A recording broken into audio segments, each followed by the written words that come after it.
सलाम अवां सां गॾु अवां जो आवाज़। रोड एक्शन कमेटी जे सॾ ते अॼु खॾेरो शहर में शटरबंद हड़ताल करे एहतजाजी मुज़ाहिरो करे शहर जे मुख्य चौक ते धरणो हयो वियो। खॾेरो ऐं उनजे आसपास ॻोठनि जा हज़ारे माण्हू उबॾारींदड़ नारा हणंदा रहिया। हक़ असांजो, रोड थो घुरिजे, ॻोठनि लाइ रोड थो घुरिजे, शहरनि लाइ रोड थो घुरिजे। रोड एक्शन कमेटी जे अॻवाननि मेहरान दर्स, लतीफ़ जरवार, यूसुफ रोस्मानी, रमज़ान रोस्मानी, फारूक जरवार, अली जमाली, मुर्सा जमाली समेत हज़ारनि माण्हुनि हिन एहतजाजी रैली में शिरकत कई। ॾेई टंडो बागो डिगरी रोड बाबति मुख़्तलिफ़ सियासी समाजी अॻवाननि अवां जो आवाज़ जी टीम सां ॻाल्हाईंदे चयो, इंसानी ज़िंदगी जो सब खां पहिरियों अलमियो इहो आहे त इंसान पंहिंजे रहबर ऐं रहनुमा खे चूंडण में ग़लती कंदो आहे।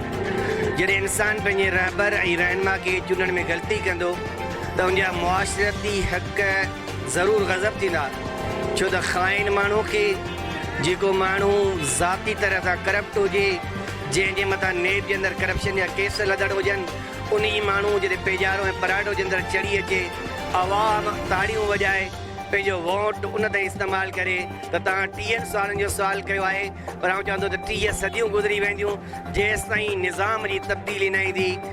अहले इल्म माण्हू, उहे माण्हू जिन जे दिलि में दर्द इंसानियत आहे, जिन माण्हुनि जी दिलि जे अंदरि मज़लूम इंसाननि सां मोहबत आहे, जेसि ताईं उहे माण्हू अॻियां न ईंदा, जेसि ताईं उहे माण्हू सिलेक्ट न थींदा, तेसि ताईं 30 सदियूं गुज़री वेंदियूं।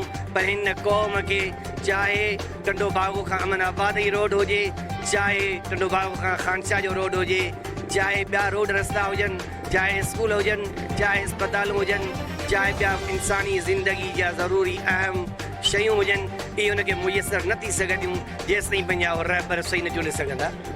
इंफ्रास्ट्रक्चर जे एतबार सां सभ खां बुनियादी शइ इंसानी रोड आहे, जंहिं ते सफ़र करे।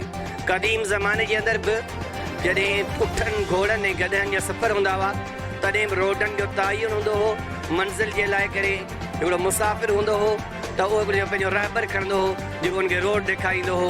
पोइ जब ज़मानो जदीद आयो, रोड ठहिया, रस्ता ठहिया। रोड ऐं रस्तनि जी तबाही दरअसल मुआशरे जी तबाही आहे, मईशत जी तबाही आहे, तालीम जी तबाही आहे। ऐं तव्हांजे सुवाल जे जवाब में जवाबु ॾियां थो त छा खॾारे अंदरि रहंदड़ नौजवान जेको 10 दर्जा पास करे उहो 11 12 क्लास लाइ टंडे बागे पहुचे, छा उहो छाते पहुचंदो? छा उनजी मोटरसाइकिल 3 महीननि ताईं साॻे हाल जे अंदरि हूंदी? छा उनजी उहा मोटरसाइकिल, उनजी उहा गाॾी 2 महीने अंदरि साॻे हाल हूंदी? उहो ग़रीब मिसकीन जो बच्चो जेको रक्शे ऐं चिंची ते चढ़ी टंडे बागे ताईं पहुचे, जॾहिं त आउं एक्सलाए कार जे अंदरि आयो आहियां, मूंखे लॻभॻि 50 मिंट लॻा आहिनि टंडे बागे खां खॾेरो पहुचण ते। त ग़रीब चिंची वारो जेको ग़रीब 7 बजे उते, उहो पंहिंजे कॉलेज में कहिड़े टाइम ते पहुचंदो ऐं उहो वरी पेट में बुख खणी कहिड़े टाइम ते शाम जो पंहिंजे घर खॾेरो पहुचंदो? तालीम तबाह थींदी, मइशत तबाह थींदी। रोड ऐं रस्ता इंसानी ज़िंदगी जो बुनियादी मसाइलो आहिनि ऐं हिननि दोस्तनि हिन बुनियादी मसाइले खे खयो आहे। जिते रोड ऐं रस्ता ठहिया त विच वारा शहर बि आबाद थींदा, त खॾेरो बि आबाद थींदो, ॾही बि आबाद थींदो। वरना अॼु जेका खॾारी तव्हां पोज़ीशन ॾिसी रहिया आहियो, इहो ई हाल रहियो त 10 साल खां पोइ तारीख़ में लिखियो वेंदो त हिते को नंढो शहर हो जिते 5 माण्हू रहंदा हुआ। इहे माण्हू माइग्रेशन करण ते, हितां हिजरत करण ते मजबूर थी वेंदा। उहे माण्हू वञी शहर वसाईंदा जिते हुनखे ज़िंदगी जो ज़रूरत आहे। जो असांजो क़दीमी शहर आहे, जेको इन रोड जे न हुजण जे करे तव्हां सर्वे करे ॾिसो त बिल्कुलु तबाह थी चुको आहे। टंडो बागो टू अमनाबाद ताईं तव्हां वञो, इन ताईं तव्हांखे वीरानी वीरानी नज़र ईंदी, का ट्रांसपोर्ट नज़र न ईंदी, को रोड नज़र न ईंदो, को रस्तो नज़र न ईंदो। इहा सिर्फ़ु असांजे हिते जे आवाम जी जेका असां ग़लती आहे, असां उन ते असां एहतजाज नथा करियूं। असां अखियूं पूरे करे जेको सो माण्हुनि खे वोट ॾेई असां उन्हनि खे इक़्तिदार में आणियूं था, उहे ई माण्हू असांखे अॼु हेतिरो वक़्तु थियो आहे। असां एक्शन कमेटियूं ठाहियूं आहिनि, असां एहतजाज कया आहिनि, असां प्रेस क्लबूं कयूं आहिनि।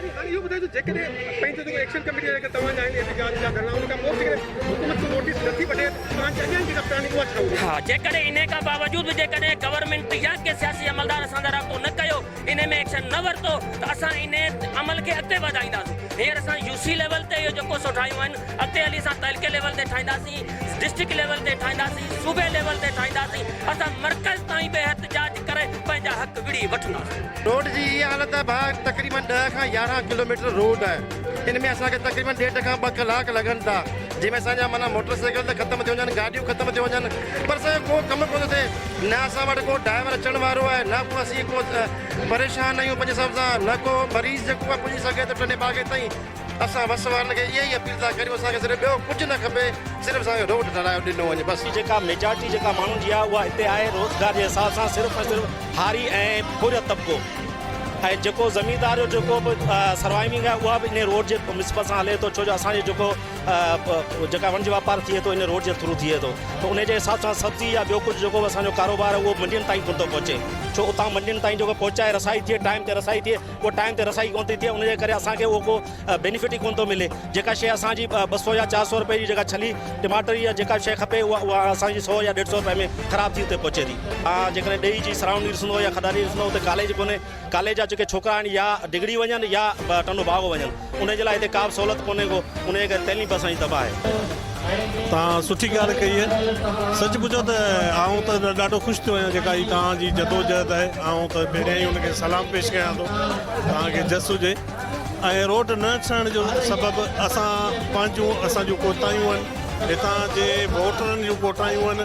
ईअं ई सम्झो जंहिं टाइम ते असां वोट ॾियूं था उन टाइम ते असां सोचूं न पिया कि असां कहिड़ो फ़ैसिलो करियूं था ऐं कंहिंखे वोट ॾियूं था। बसि आऊं सिर्फ़ु इहो चवंदुसि त सदाईं हितां आज़माइलनि खे तव्हां आज़मायो कोन्हे, वरी बि उन्हनि खे अॻिते आंदो आहे। अॼु उन्हनि जी सज़ा तव्हांखे भोॻियो पिया ऐं तव्हांखे मिले पई। जॾहिं तव्हां ॿिए पासे बि ॾिसो उहे रोड ठहनि पिया ऐं उते कमु हलनि पिया, पोइ असां वरी कहिड़ी सिंध जी ॿी कुंड में वेठल आहियूं जो हिते कमु नथा हलनि। इहा तव्हांजे MP MLA पोइ चाहे उहे GDA जा हुजनि चाहे PP जा हुजनि, उन्हनि जी कोताही आहे।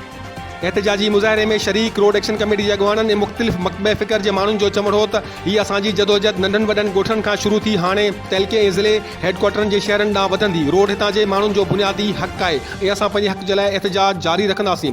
रोड न हुजण सबबु हितां जे इलाइक़नि जी मुआशी हालत तमामु घणी ख़राब थी वई आहे, जंहिंजा ज़िम्मेवार हितां जा चूंडियल नुमाइंदा आहिनि। कैमरामैन शाहनवाज़ जमाली सां गॾु मुर्सा शाम, अवां जो आवाज़, खडेरो।